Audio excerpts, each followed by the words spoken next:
আমাদের মাঝে উপস্থিত হয়েছেন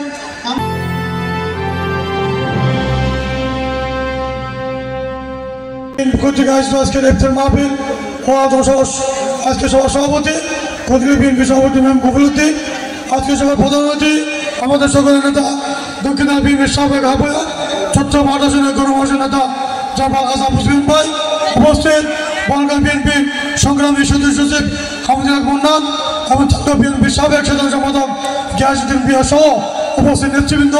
আজকে সূর্য কথা বলবো, বিগত 18 সালে আপনারা যারা ভোট করেছেন, দুঃখ ছিল জিতে আমাদের প্রাক্তন হৃদয় ছিল দানা শিশু ভোট দিতে পারে নাই, সুফিয়ান ভাইকে এমপি বানিয়ে সংসদে পাঠাতে পারে নাই।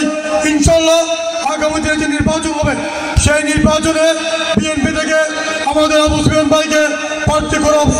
ইনশাল্লাহ ওনাকে দানা শিশু ভোট দিয়ে আমরা এমপি বানিয়ে সংসদে পাঠিয়ে বোয়ালখালীর অবহেলিত বোয়ালখালীর সে উন্নয়নের ঠিক রাখবে এই আহ্বান ডাকিয়ে এবং পরিশেষে সবাইকে ধন্যবাদ জানিয়ে আমার বক্তব্য শেষ করছি।